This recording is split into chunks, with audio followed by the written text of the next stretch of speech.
آیت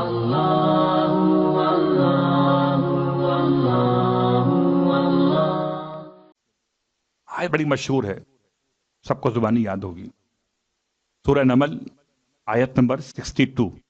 نمبر شاید یاد نہ ہو، سورہ یاد نہ ہو، آیت یاد ہوگی. جو پڑھواتے نا رضا بھائی، کیا پڑھواتے ہیں بیماروں شفا یابی کے لیے؟ امن یجیب اذا دعاؤ یکشف السوء. اس آیت کو کوئی بہت بڑی مشکل ہو، سید الحروی کہتے ہیں کتاب بحر الغرائب کے اندر بڑی مشکل شدید ہو. جو کتابیں میں نام دے رہا ہوں یہ کتابیں عملیات کی ہیں، آپ کے کام کی نہیں ہیں، یہ عاملوں کے کام کی ہیں.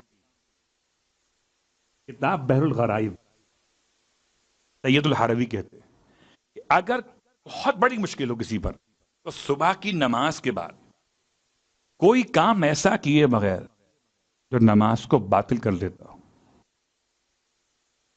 دائیں بائیں مڑے بغیر، کچھ کہے بغیر، کچھ کھائے پیے بغیر، کوئی بھی ایسا کام کیے بغیر جس سے نماز باطل ہو جاتی.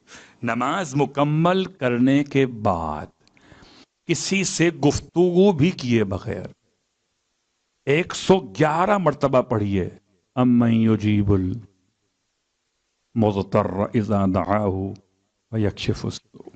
کتنی مرتبہ؟ 111.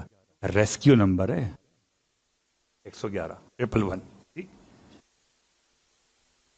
اگر پہلے دن پڑھنے کے بعد مشکل آسان نہ ہو، سیکنڈ ڈے پڑھیے پھر بھی آسان نہ ہو، تو تھرڈ ڈے پھر آپ نے اس میں ایڈ کرنا ہے. کیا ایڈ کرنا ہے؟ ایڈ یہ کرنا ہے کہ اب آپ نے پڑھنا ہے اس کے ساتھ ساتھ 10 مرتبہ درود، 10 مرتبہ درود، مگر اس سے پہلے 21 مرتبہ یا ذل جلال والاکرام، 21 ٹائم یا ذل جلال والاکرام.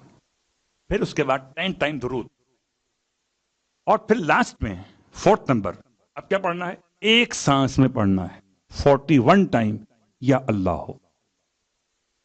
پڑھ سکتے ہیں. اس کی سانس اگر بہت مختصر ہو الگ بات، کوشش کرے تو پڑھ سکتا ہے یا اللہ ہو 41 ٹائم. یہ عمل کی بات مکمل ہو گئی.